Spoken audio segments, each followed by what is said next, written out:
So we both recently had to self-isolate due to being exposed to COVID-19. Sure did. So how did you find it? It wasn't too bad actually. It wasn't too different from the first lockdown. Just sort of got on with it really. So do you think it didn't really differ from your normal routine? Not really, but I just really missed charity shops to be fair. Yeah. How about you? Yeah, I think our experiences were different. Obviously with me testing positive. Yeah, definitely. What were your symptoms like? The first sort of symptoms I got was I woke up in the middle of the night, which is quite strange for me being a heavy sleeper. Yeah, very unusual. Yeah. So my head and my chest were quite hot. So I might have had a fever. But I decided to go back to sleep just to see what happens in the morning. So then I got up and I still felt the same. So I checked the COVID app for symptoms that I might have, and the app just said that they advised me to go and get a test. Yeah, I remember you coming down in the morning and asking everyone how they felt, and Brad said that he felt the same as you, really. Yeah. So the same day we went and got a test just to make sure and see what's going on. Yeah. What was the testing site like for you? Yeah, it was definitely an experience. It was very strange. It felt a bit like Doctor Who. Yeah.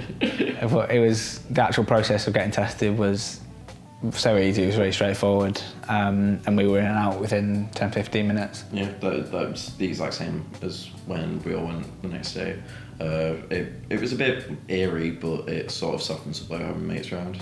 So especially when they're shoving cotton buds all the way up the noses, it's Definitely a good bonding experience. I've never felt closer to them. I never wanted to be further away from them. So how long did it take for you to get your results back? It came back the next morning, I'm pretty sure. What about you guys? I think I was even quicker than that. It was much quicker than I expected, and I was expecting it to be like 2 days. Yeah. But yeah, it was almost. Yeah, it was good just to get an answer, even if it wasn't necessarily the one we were hoping for. Yeah. So we informed everyone at uni that we needed to, and then everyone that we've been in contact with. And after doing that, it sort of felt like a bit of a weight off your shoulders. That was definitely the most important part, like making sure that everyone else was safe. Where do you think you might have picked it up from? I think it was probably the pub. It was the only place I'd really been within 3 or 4 days of getting my symptoms. Yeah, which it usually takes up to about 14 days for it to actually come through. Yeah. So it's good that you caught it early on. Yeah.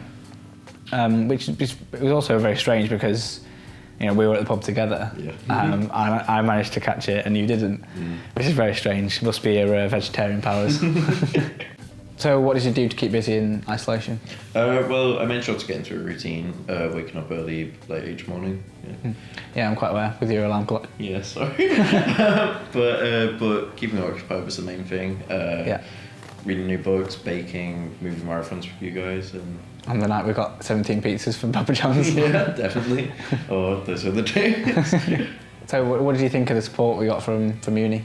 I thought it was great. The food boxes that they offered us in partnership with Morrison's were fantastic. The well-being as well, that was great. But especially a couple of my tutors even offered to talk me through a lot of the readings and the assignments that we've got coming up. So it's great. It sort of filled me in. Yeah, they even gave some really good tips on how to keep busy, and it really wasn't as bad as we thought it was going to be. Even if you feel fine, you might not be. Stay safe, get tested if you're worried, and remember, hands, face, space.